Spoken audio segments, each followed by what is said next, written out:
The breeze is a little bit cooler, the leaves are changing color, fall is in the air. Women have pumpkin spice season, men have revolver season, and we have entered it. I've officially worn a hoodie for the first time in a very long time, and it felt good to be a little bit chilled outside walking around. With that comes flannels, Carhartt jackets, and a great opportunity to carry some guns that you wouldn't normally be able to carry during the summertime with kind of gym shorts or lighter weight clothing. In comes Revolver in 1911 season, but today we are really going to be discussing the Revolver and why I like still carrying a revolver so much. We're going to be discussing some ways to carry a revolver and why you still may want to grab one in 2025, despite the market being flooded with some of the best semi-automatic concealed carry handguns we've ever had on the market. The first thing is going to be nostalgia, fun, and coolness. I don't know how else to describe, but picking up a wheel gun just feels good. And when it feels good and you're enjoying doing it, you do it a little bit more rather than something that might be a chore to you. The next thing is going to be practicality and reliability. Revolvers are generally reliable, but not all revolvers are without fault, and you'll have to watch some of my full reviews to discover my thoughts and opinions on each one of the revolvers sitting here on the table. But generally, you pull the trigger, it goes bang. If you have an issue, you pull the trigger again, and then it just rotates over to the next one. No fumbling with racking a slide, swapping out mags, or tap, rack, and bang. You simply point and pull the trigger. Now, the great thing about revolvers in this particular season is the fact that a lot of people are wearing coats or hoodies. And with that, a revolver has a major advantage over a semi-auto is the fact that the slide does not have to cycle.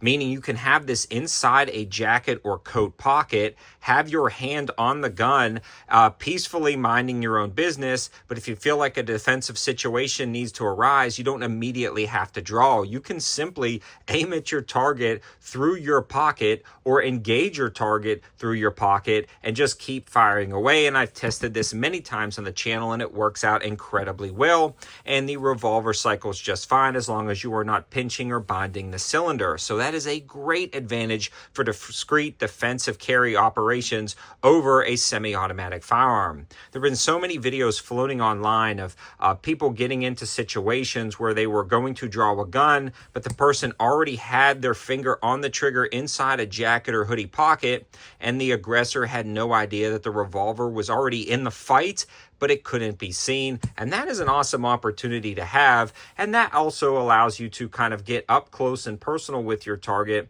without being discovered that you are carrying or brandishing a firearm. Now, the next thing I want to discuss when it comes to revolvers is the fact that they can be pressed up against the target and fired at the same time. Again, this is something that revolvers can do that a lot of other semi-autos can't do, because when you press on the front of a semi-auto gun, it can go out of battery and not fire, where you can literally drive the barrel of the gun into your target and pull the trigger and it will still fire. Now that is going to be hard to miss if the barrel is physically inside your target, like pressed up against it. It's impossible to miss. And revolvers generally are a little bit bigger, a little bit less round capacities, and a lot of times they just don't make sense in summer, but you can take advantage of the advanced tactics of revolvers and really mitigate the limitations of a revolver, like capacity, when you consider that revolver can be directly pressed into your target at close range and fire. You don't need 3 or 4 extra mags when that first round is physically going into your target at point blank range. Now, there's a lot of other great reasons to own a revolver, but one of the reasons why I love a revolver is there are so many different calibers as well. What you were looking at here is a lightweight Smith & Wesson chambered in .22 long rifle that holds 8 rounds. Now, this is really convenient because 8 rounds is actually a fairly decent capacity. It's ultra lightweight and it's very simple to use, and there's not a lot of recoil with a .22, but you can step it all the way up to a .357 Magnum or .44 Magnum that really packs a punch. So there's a lot of good opportunities on the market. Something I want to mention, and I'm trying to bring back to the collection, is actually the 32 H&R Mag, 32 revolvers, or 327 Federal Magnum revolvers that can also fire 32 H&R Mag. Especially this guy right here. I love this revolver.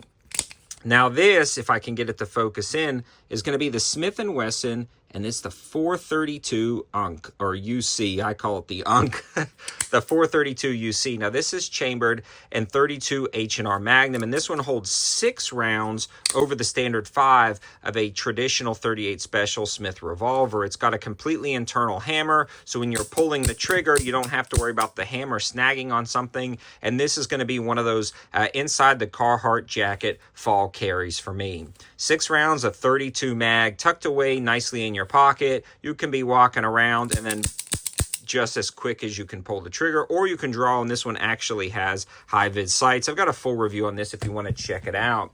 Now, this one is also pretty cool because it's a 32 H&R Mag. It does have an exposed hammer, but you do get the 1 bonus round over a traditional 38 Special Smith, which we'll take a look at in a second. But this one does have the hammer. If you do have a quick second to cock that hammer and take a more precise shots, these are actually fairly accurate. The other great thing about revolvers is something we just mentioned a second ago, the fact that you can have internal hammers, exposed hammers that you can cock for more accurate shots, or a hybrid of both in some Smiths like this guy right here, where the hammer is completely shrouded and you can pull it just like a traditional double action, or you can still cock it but have that hammer protected so it's not hanging up. Again, a great jacket pocket gun. This is a pretty cool option with this Smith. I love this one right here. This one is actually the 638, trying to look through the camera here, -3. So a 5-shot 38 Special revolver. Revolvers are also really easy to carry in a wide variety of applications because the triggers are not as light as certain other semi-autos on the market. So you can be a little bit more comfortable with different types of pocket carry, still though remaining inside a holster. Now, we've shown a lot of Smiths, but Taurus also has a lot of great revolvers here recently, including some of their ones like the ultralight, and this is the 856 UL, which stands for the ultralight. Very lightweight frame. This one actually holds 6 rounds of 38 Special with an exposed hammer, but they have variations of this particular revolver with bobbed hammers as well as discrete carry hammers or completely contained hammers. And then Taurus also has an entire lineup of 22 long rifle and 22 mag as well. In summary, if you're looking to carry a revolver, now's a great time to give it a try in the fall. You can get a lot of advantages carrying revolvers like we talked about and really mitigate a lot of those disadvantages of being a heavier or harder to carry gun because of the clothes you can wear in the fall and winter. I love carrying revolvers. Even vintage revolvers like this Colt still are very practical in today's society. But let me know your thoughts in the comment section below. Definitely don't mean to start a war on this one, but I thought it'd be fun to do a quick video kind of showcasing some of the revolvers I personally have in my collection and really talk about some advantages that revolvers still present in 2025. Thanks for watching, guys. Have a good one.